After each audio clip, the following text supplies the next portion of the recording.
Hello and welcome to episode 11, part 2 of my adventures of the summer and autumn. Today it's one of the coldest days on the river. It's -3, -4 down here in the Essex-Hertfordshire border. But enjoy the other half, and obviously the next lot of videos will be coming probably just after Christmas. But here's part 2. In part 2 we have a short visit to meet Narrowboat Trev. Then we go on a little bit of a trip to Spain, and then finally a little sailing course. Beep! Hey? I'd already recorded those ones. That's why I'm going to get you now.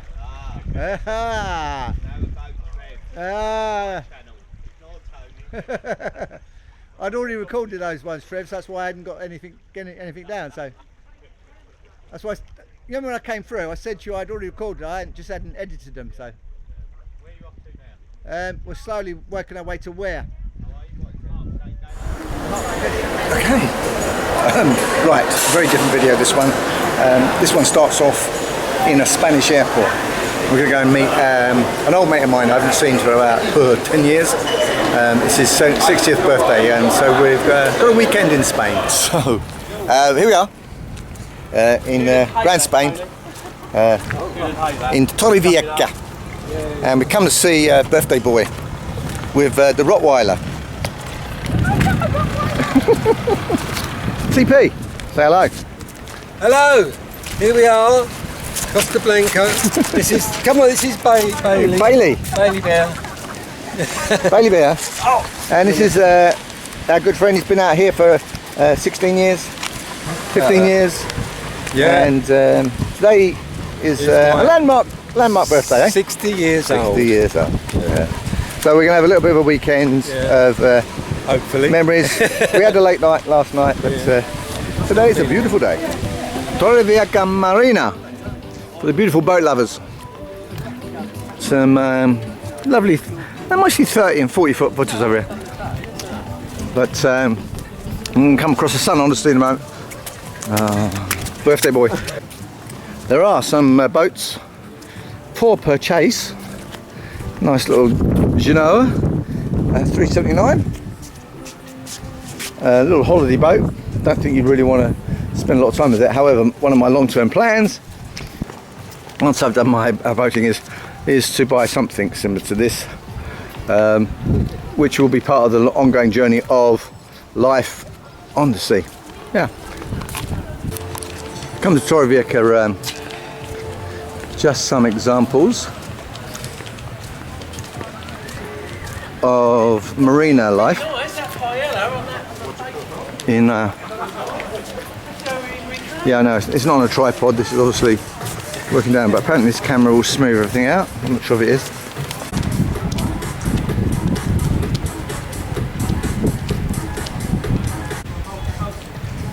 This is the name of the manufacturer of boat that I would prefer to purchase. If you ever come to Torrevieja, this is the marina at Torrevieja.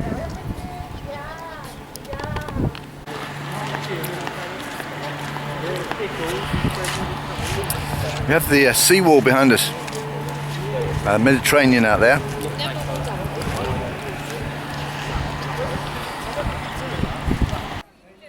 Then after a day in Torrevieja, we get to meet our other friends Russell and Jill, who flew in from Switzerland. That marks pretty much the start of a Saturday and Sunday where there was no recording. It was a great weekend.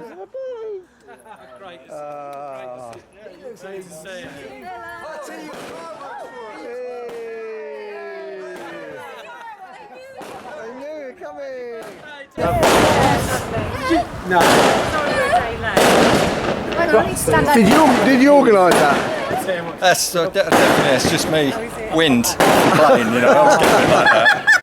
And as I mentioned, one of the other things I really wanted to do was get my day skipper course, and here is a few shots, beautiful videos of the weekend, and I qualified as a day skipper.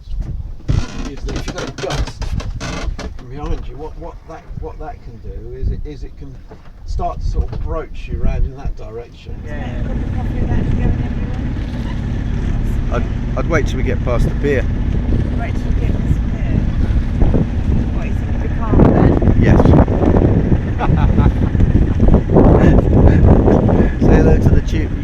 to be on YouTube. So as well as the practical course, there was of course all the theory and the chart work, and you need to have a good idea of that. And here's some of the manuals and the books that I had to take on board and learn the stuff before we went on the practical course.